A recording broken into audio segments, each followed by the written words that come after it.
ألا لله الدين الخالص۔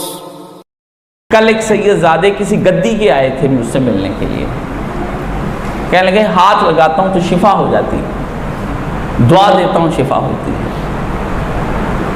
تو میں نے سب کچھ بند کر آ کے مولانا کو سنا کے میں آپ کے پاس آ گیا ہوں، مجھے بتائیے حقیقی شفا ہوتی کیسے ہے؟ حضور والا آپ رسول اللہ کی اولاد ہیں، میرے ابا و اجداد پتہ نہیں برہمن ہیں یا میرے ابا و اجداد کوئی ہندو سکھ عیسائی رہے ہیں، آپ جس پاک خون سے آئے ہیں یہ علم آپ کے ہاں سے کیوں اٹھ گیا؟ کبھی آپ نے غور نہیں کیا یہ ہم جیسے برہمنوں کے گلے میں کیوں ڈال دیا گیا ہے؟ کیونکہ شرف سادات جب آپ کھو گئے، آپ نے اپنا شرف کھو دیا، تو پھر آج ہم سے سیکھنے کے لیے آتے ہیں۔ کبھی وقت تھا کہ دنیا آپ سے سیکھنے کے لیے جایا کرتی تھی، یہ شرف کیوں کھو دیے ہیں؟ ہم نے ان سے کہا یہ سادات، وہ کہنے لگے یہ سادات کیا چیز ہے، میں سید کہلواؤں یا نہ کہلواؤں؟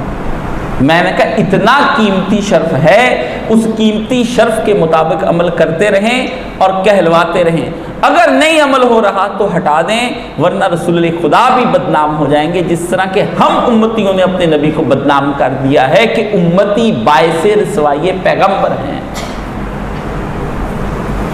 جبھی تو تمہیں اپنی محبت کا دنیا کو بتانے کے لیے کہ ہم اپنے نبی سے محبت کرتے ہیں، چائنا کی لائٹوں کی ضرورت پڑ گئی ہے تمہیں۔ کیوں؟ تم نے اپنے کردار کے کمکموں اور کردار کی بجلیوں اور کردار کی روشنیوں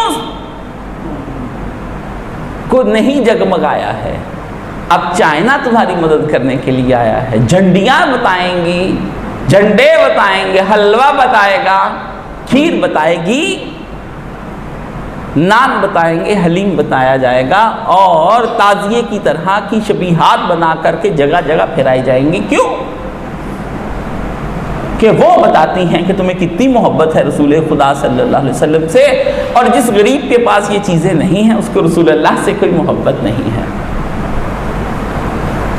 جس کو اپنی محبت کا مظاہرہ کرنا نہیں آیا تو وہ آپ کے نزدیک ان چیزوں کے ذریعے سے جو محبت کا مظاہرہ نہیں کرتا ہے تو آپ اس کے اوپر الزام لگاتے ہیں۔ یہ الزام کی ہی سیاست ہو رہی ہے جس کو مذہب نے رنگ دیا ہے۔